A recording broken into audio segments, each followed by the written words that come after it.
escritor, secretário municipal de urbanismo. Ao meu lado temos a honra de conversar com Alfredo Sirkis. Alfredo, a sua infância, como é que foi a sua infância? Bem, eu nasci no Rio de Janeiro, em 1950, um ano que o Brasil perdeu a Copa do Mundo para o Uruguai, mas eu não cheguei a assistir o jogo porque ainda estava no ventre materno, nasci em dezembro. Me criei no Flamengo, estudei na British School, depois no Andrews e finalmente no colégio de aplicação. E foi uma infância nos anos 50, uma adolescência nos anos 60, nos moldes de milhares de outros jovens da Zona Sul do Rio de Janeiro, né? Praia, cinema, festinhas, Beatles, Rolling Stones e tal. Até que em 68, né, eu comecei a ter uma atuação política, né? Na verdade em 67, a partir de 67, mas o momento foi em 68 que eu me envolvi uma militância política de resistência à ditadura militar, em decorrência da qual acabei passando 9 anos no exílio, fora do Brasil, e voltei em 71 com a anistia. Então já consegui te resumir quase 30 anos da minha vida em menos de um minuto. Mas eu vou voltar um pouquinho atrás. Esse garotinho, né? Esse garotinho não, garotinho não, por favor. Esse rapazinho, esse rapazinho, quando era pequenininho, você brincava em área verde? Porque você é sempre ligado no Partido Verde. Você brincava numa área assim, na Praia do Flamengo, no aterro, ou você foi um garoto mais urbano, brincava com os brinquedinhos? Porque é uma influência você gostar dessa coisa verde. Mas, na verdade, os maiores adeptos do verde são os urbanoides, né? Bem, eu tinha, e ainda a minha família ainda tem um sítio perto de Miguel Pereira, né? Que é um lugar que eu ia, e era o lugar das fantasias, né? Eu lia muito na época de garoto Monteiro Lobato. Então, para mim, aquilo era o sítio do Pica-Pau Amarelo, né? Então, realmente foi uma experiência de infância e de adolescência em contato com a natureza, mas eu acho que, na verdade, o pensamento ecológico foi gestado por pessoas urbanas, né? Agora, e a sua família, você acabou de falar nela, é uma família de tradição judaica, vem de onde? Porque o nome Sirkis, a gente não conhece. De onde vem o nome Sirkis? Conhece através da sua pessoa, lógico, você é uma pessoa bem conhecida. Mas por que Sirkis? De onde vem Sirkis? Bem, a minha mãe nasceu na cidade de Pinsk, que na época Polônia, hoje Bielorrússia, uma cidade onde 70% da população era judaica, e meu pai nasceu em Łódź, que é na região ocidental da Polônia. Eles tiveram experiências paralelas durante a Segunda Guerra Mundial, depois eu vou explicar por quê, e emigraram para o Brasil em 47, 48 e vieram a se conhecer no Brasil.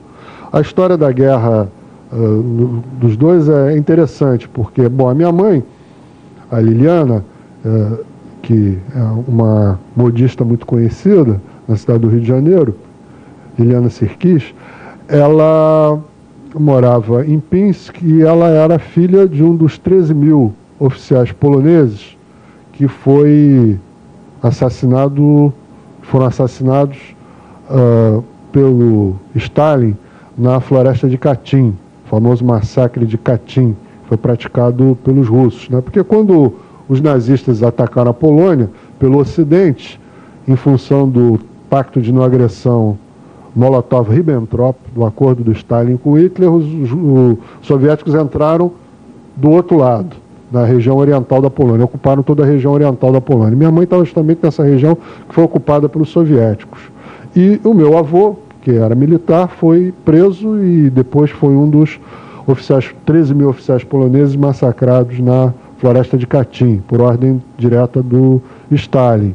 E a minha mãe, a minha avó e a minha tia foram deportadas para a Sibéria, porque eram família de um oficial polonês.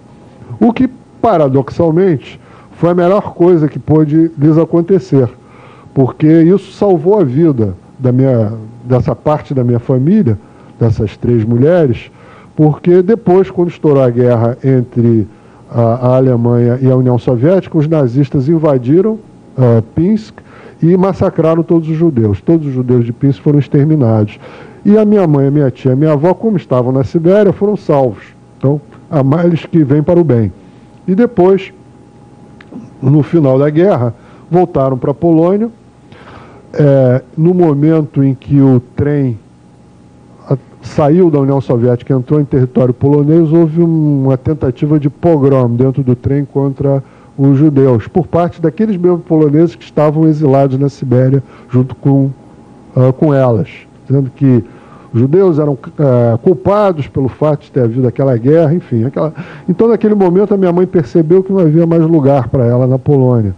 E ela imigrou inicialmente para a Suécia e depois para o Brasil, onde morava a sua tia-avó, a minha tia tataravó, portanto. O meu pai, ele também fugia do avanço alemão, foi capturado pelos russos e colocado no Exército do Trabalho. E depois, quando estourou a guerra entre a União Soviética e a Alemanha, ele foi recrutado pelos soviéticos para fazer parte do exército polonês na frente oriental. E chegou até major dos blindados do exército polonês agregado ao Exército Vermelho e participou de inúmeras batalhas até a conquista de Berlim. Ele participou da conquista de Berlim. Tem uma famosa foto do meu pai debaixo da porta de Brandemburgo, um grande buraco de obus assim na parte de cima da porta, que muitos e muitos anos depois eu tirei uma foto exatamente no mesmo lugar que ele tinha tirado. Então, meu pai também voltou para a Polônia depois da guerra, como oficial do exército polonês, mas no caso dele, ele realmente tinha uma grande incompatibilidade em relação ao comunismo, e ele também saiu da Polônia e veio para o Brasil, onde residia a minha avó, a mãe dele. E meus pais se conheceram aqui, no Rio de Janeiro, se apaixonaram, se casaram, e depois